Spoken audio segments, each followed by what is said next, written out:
huling El Bingo World Tour. Ipoprinsipal niya na concert at Hello, good evening. Makinig po tayo ng ng balita. Tipo tayo.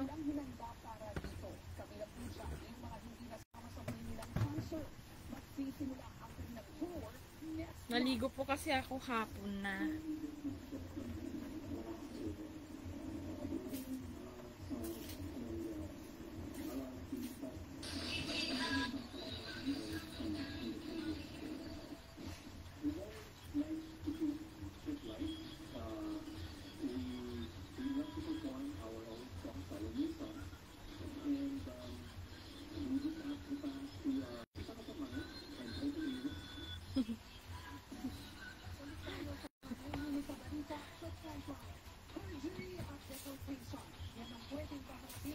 Suspended sa Mayor Alice Guo oras na mapatunayan hindi lang sa tunay na Pilipino. Pangalan ni Senator Serwin Gatchalian, itinutulak na rin maimbestigahan sa Senado ang mga kaso ng late birth registration at paglipana ng mga fake birth certificate. Sa frontline ng balita niyan, si Ria Fernandez. Sabi ko sa inyo, yung mga tulad po nila,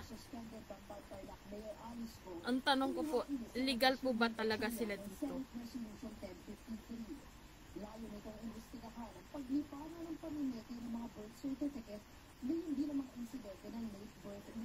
Paano po natin malalaman na authenticated ang birth certificate? Kasi before nang pumunta kami ng Manila, galing ako ng Saudi, nag-fill up ako, nag-request kami ng birth certificate namin at marriage contract ng nanay ko at tatay ko. At ang na-request ko doon is authenticated. Nagulat ako. In-scratch ng staff ng PSA yung sinulat ko na authenticated. Mali po ba yung ginawa kong yun? Kasi as person na nag-request ng authenticated na PSA na birth certificate, and I hope before po kayo gumawa ng action na mag-scratch, you need to explain first. Kasi ako'y nagtataka. At saka, ano po ba ang tinatawag, ano po ba, saan po ba, tawag yun, paano po ba namin malalaman na yung binibigay is authenticated talaga na PSA? Oo nga po pala, meron po akong tanong. Pag marriage na po ang couple, bakit po nakaka-request pa po sila ng Senomar sa PSA para makapagpakasal sa ibang babae o lalaki sa ibang simbahan? Kasal na po, bakit po nakaka-request pa po sila ng Senomar? Yung Senomar, hindi po kasi ako kasal. Yung tinatanong ko po, yung Senomar po ba, pagkasal, hindi po ba nakalagay doon na marriage na ang isang taong yun? Bakit po nire-release ng mga PSA na yan pag mayroong nagre-request as Senomar? Eh kasi alam naman nila, nakasal na yan. Meron na yung tinatawag na birth certificate, marriage certificate. Bakit po nakakakuha pa po sila ng Senomar.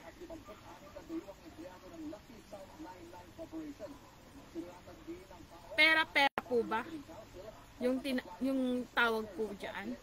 Tulad na ni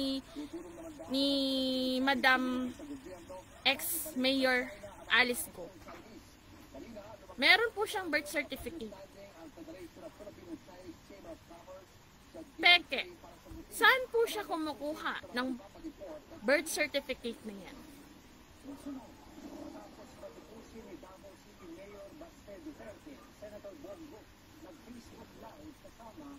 See? Diba? Obligasyon ng PSA na ipaalam na kasado yung couple na yon. Some nagre-request na bagong Senomar. At obligado ng simbahan na alamin kung totoong single yung ikakasal. Hindi po basta-basta tumatanggap lang ng Senomar. Hindi ko ho alam kung paano, anong proseso po talaga yan. Kasi ang dami, di ba? Remember po sa YouTube, sabi ng babae, meron siyang binigay na papel siya eh. Ako nga pala yung asawa ng ikakasal mo. See? Meaning, nakakuha po siya ng Senomar. Pinapatunayan po ng PSA na yung lalaking yun hindi kasal.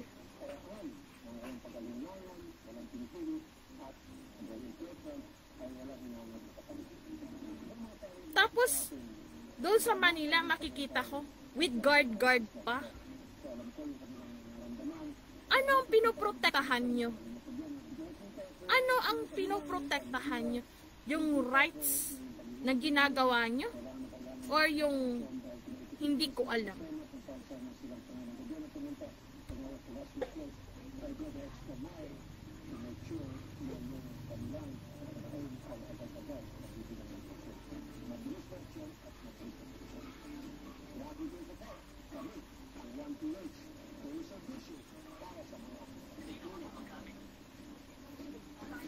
Ma? Ang team mo? Ara diri ma.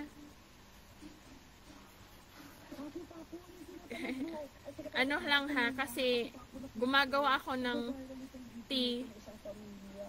Every morning, umiinom kami ng tea. Pero nilalagyan ko siya ng kape sa akin at saka yung sa mama ko. Tapos pag every evening, pure na talaga siya na tea.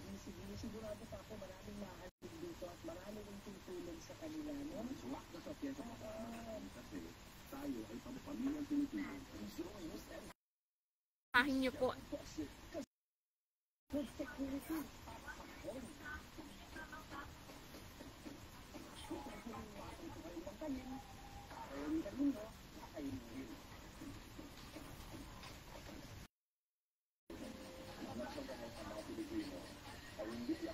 Arada ma.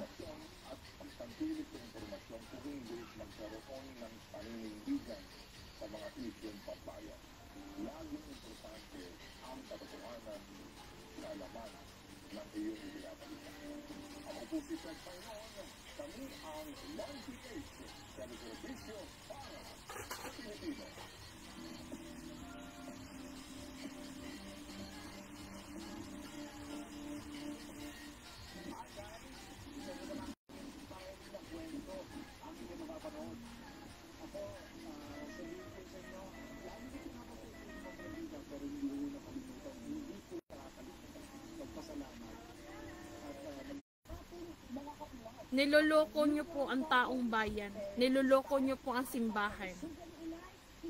Niloloko nyo po ang taas. Ibig ko pong sabihin, kayo po, PSA, ang nagbigay ng way para lokohin ang taas, ang simbahan. Kasi binigyan nyo ng pagkakataon na makasal sila.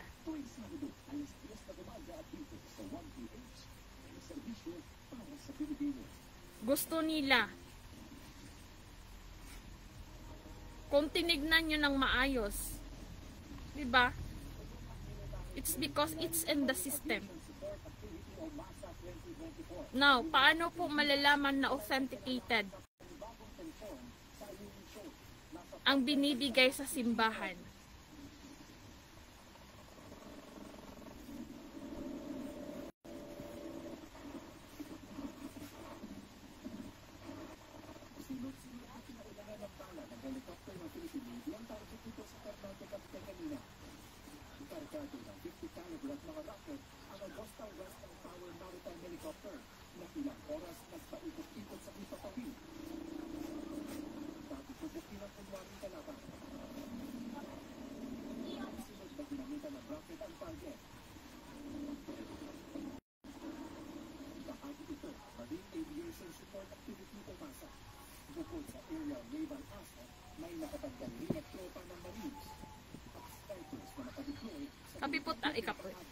Pipo tayo. Hindi pa ako kumain ng dinner. Ayoko ko. Pipo tayo. Tumataba na po kasi ako. Actually, ito po talaga yung original na looks ko. Without makeup po talaga. Tsaka wala po akong ginagamit sa mukha ko. Zero talaga. Ano lang talaga, sabon. Na pangligo lang talaga. Wala po yung ginagawa ko, wala po. Sa susunod na po. Pag makikita nyo po yung glow, blooming at tawag yan, glow ng, alam nyo na po, ng physical na meron ako. Charot.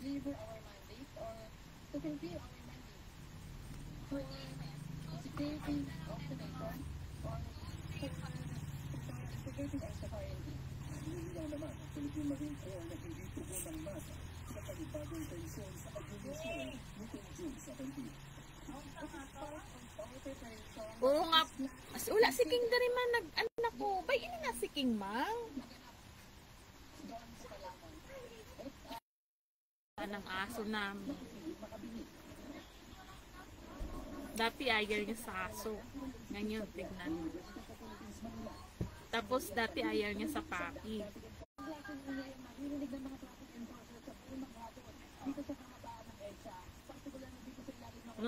Ano po,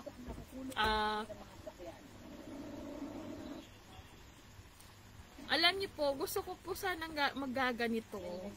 Yung ganito, magla-live online selling. Online selling. Ano, may tubig naman. Namadama na tubig. Basta wala ka nagamit ito sa mga ibang na picture. Mini, ara na tubig din. Oh, occupied niya ang isa ka lamesa. Ay, half nga lamesa. Hindi rin naman namin naiinom.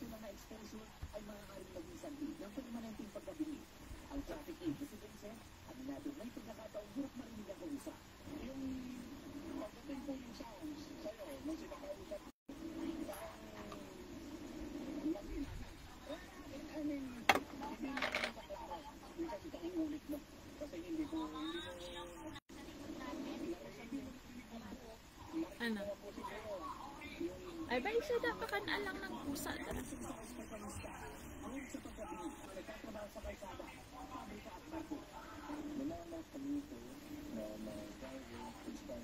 Talaga. Original. Sabi nila, bakit ka mag-i-stay sa isang kasal kung ikaw ay binubugbog, sinasaktan talaga, or hindi ka na nire-respeto.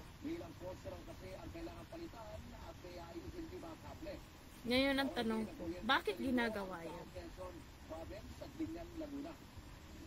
Magugulat ka na lang, ikakasal na. Ikakasal na sa ibang babae. Yun pala, may ginawa na pala.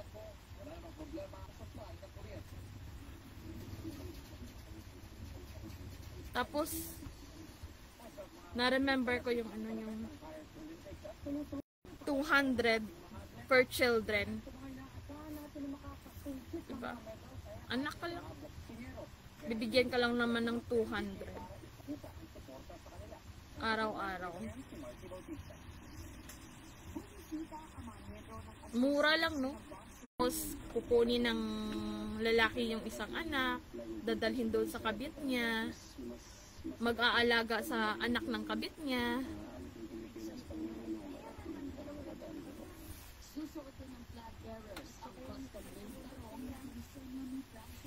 Diba? Maglilinis ng bahay. Tawag yan, magbabantay ng tindahan, magluluto.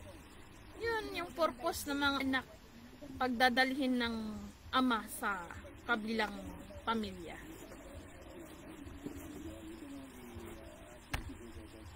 Face the reality. Ganon talaga.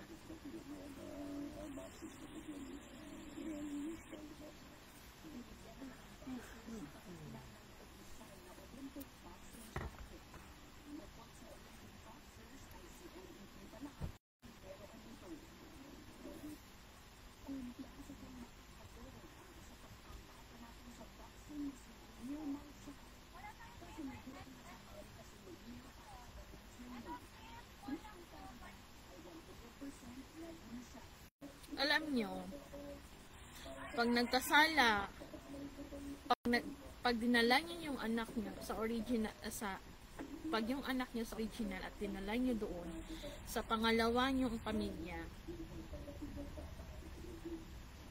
normal lang naman na tumulong.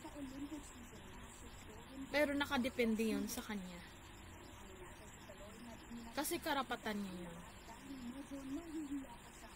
Kasi ama niya yun. Hindi yan pumunta dyan para maging katulong.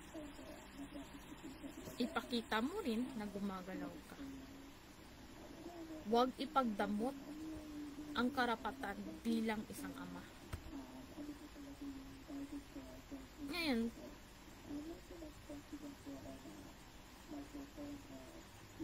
kaya nga diba, 200. Gaganon lang. Suki, 200.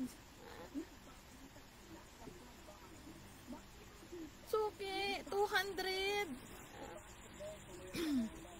Yun na yun yung papel ng mga original. 200 yung sustento ng mga anak. Per one child.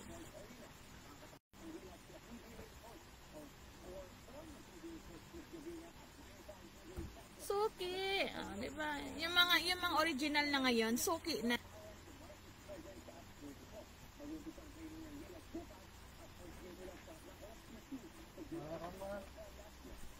Huh? Mukhaan pa siya?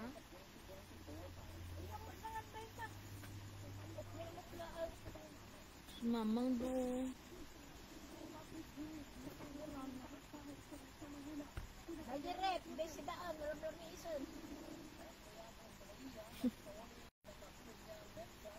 Ay, nako. Bilis ng ating ano, no?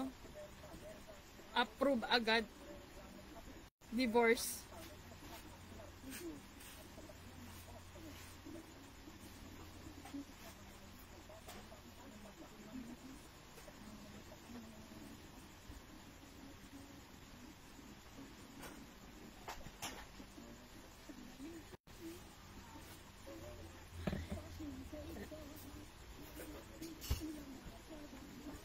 Kaya kayo sa mga estudyante na nag-aaral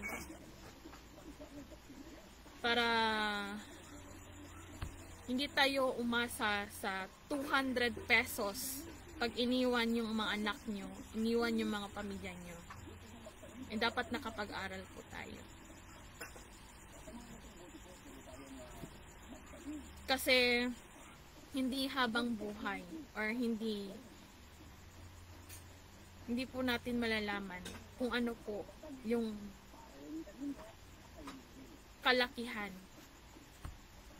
kung ano po ang nagiging pagbuo nyo sa isang anak.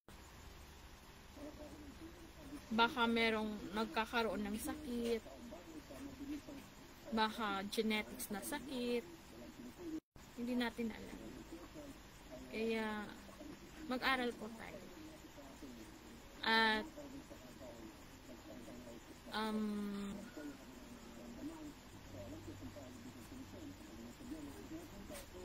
kung wala naman po talagang choice, maging ano na lang po tayo.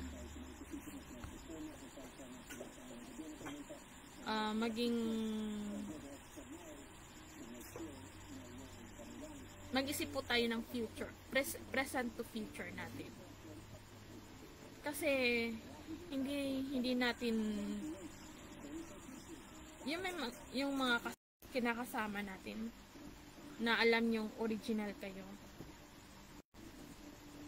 Hindi na po natin alam kung mag-i-stay po talaga yan. Kasi ang lalaki malikot po ang mata. Malikot din po ang kamay. Malikot din po ang paa.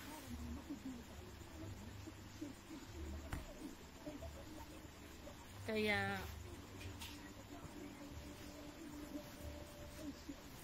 at saka before kayo magpakasal, sana naman siyempre, ewan ko din sa inyo, kanya-kanya din po ng tayo. Basta suki na lang, 200 per child.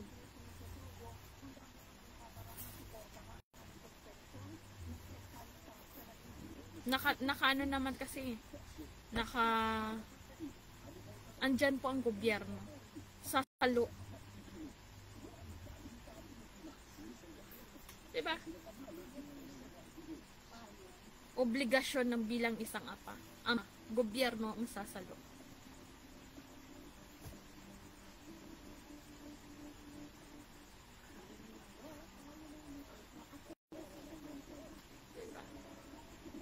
Kami nga obligasyon ng ama namin, gobyerno, tsaka ibang ano pa, sumasalo.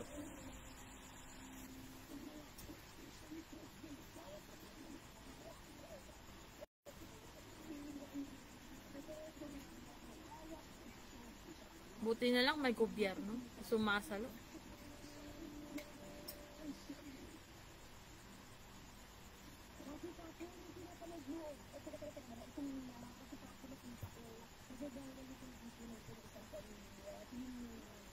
Bumabaliktad ngayon.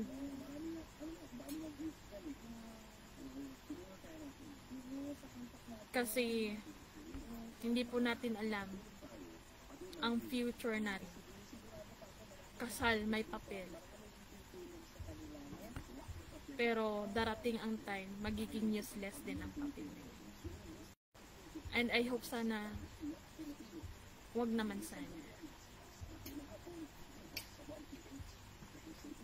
Kaya according nga sa attorney na narinig ko sa TikTok, it's just a paper. Bakit ka mag-i-stay kung ganun ang pakikitungo ng isang ama?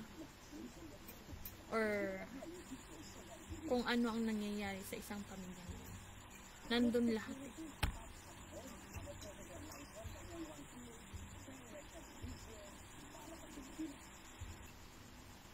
So bumaliktad tala. Kung bumabaliktad ang panahon.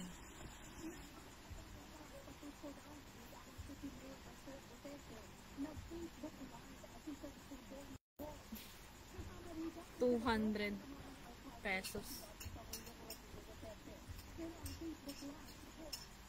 Parang ano lang, parang isda lang. Na bumili ka ng isda.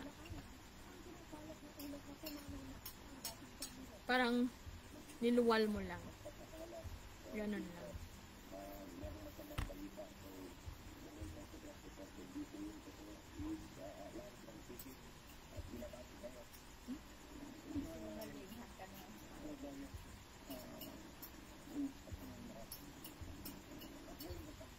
Boy, sorry ha. Kasi nakita ko sa TikTok. Ganun na daw si Sir, ex-President Duterte. Sorry ha.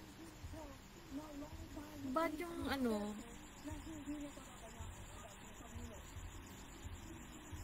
bad talaga. Uy, wag po tayong gumawa ng pinapatay nyo na yung tao na buhay. Pangit po yun.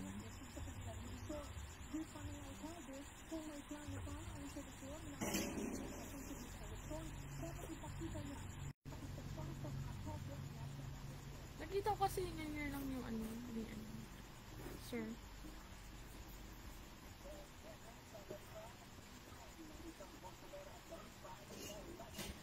Diba?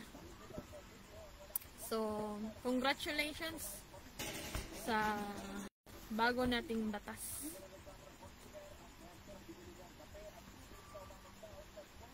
Salamat. Ayaw nga pala, sharing is loving lang naman. Nung isang araw kasi, morning, mga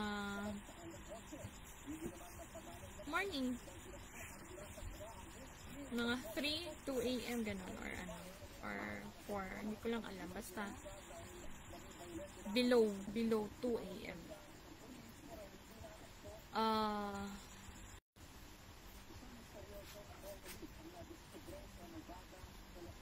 Nanaginip po ako.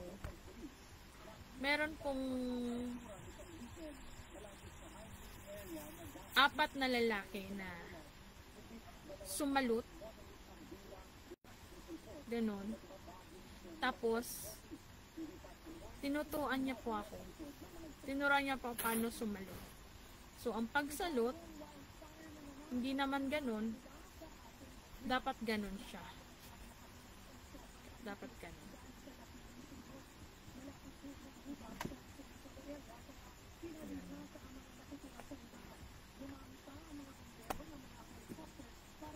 Tinuruan ko.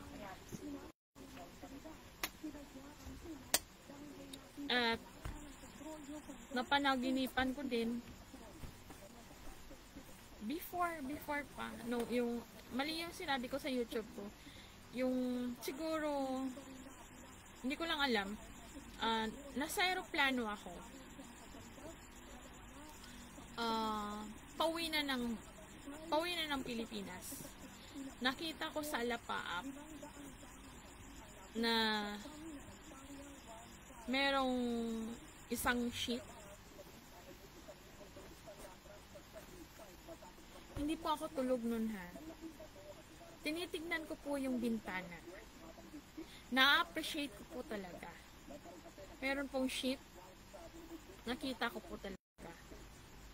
Dagat. Bundok. Na medyo malayo. Parang island siya. Tapos, may kinakasal.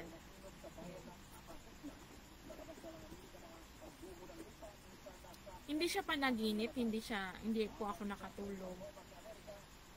Nasa papawid po yung airplane. Yun po yun. Pero before yun, yung panaginip na yun, may nangyari na sa akin. Yun na yun. December 2022.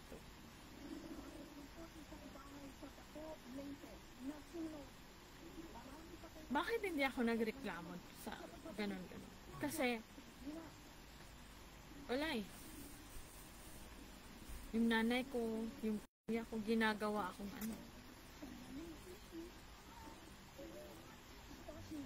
siguro kung ako umalis.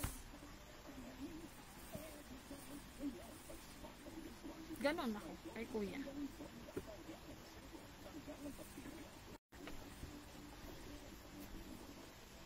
bakit po ako umalis. Kasi, nakita ko yung sarili ko sa bahay doon na humihiga, na parang ganon. At nakadress ako ng puti. Kaya umalis talaga ako. Pinipilit kong umalis doon. Kung saan ako conforme, naghahanap ko ng bahay, na kasi wala akong mapapatira sa akin. Kasi akala nila kasi na ganun ako. Kaya, pinili ko magstay. Palakad-lakad ako kung saan naghahanap ako ng material. Wala kasi pa pera-pera yung time.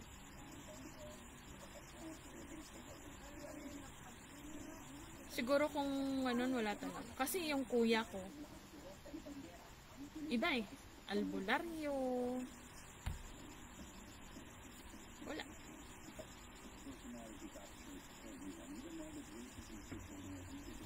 Alam niyo ang ginawa ko? Pumunta talaga ako sa doktor ko. Mag-isa akong pumupunta sa doktor ko. Ako ang pumupunta. Hindi ako nakadepend sa kanila. Iba yung gamot na binibigay sa akin. Pero yung binibigay sa akin ng doktor, yun yung ininom ko.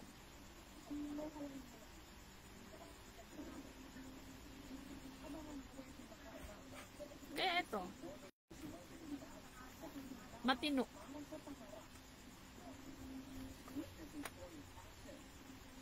Kung wala talaga. Dalawa na kami.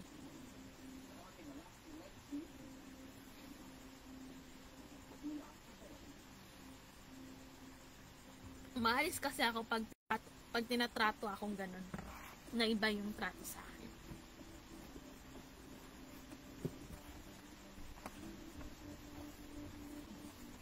Salamat po. Ganun lang naman po. Salamat po sa lahat. Thank you.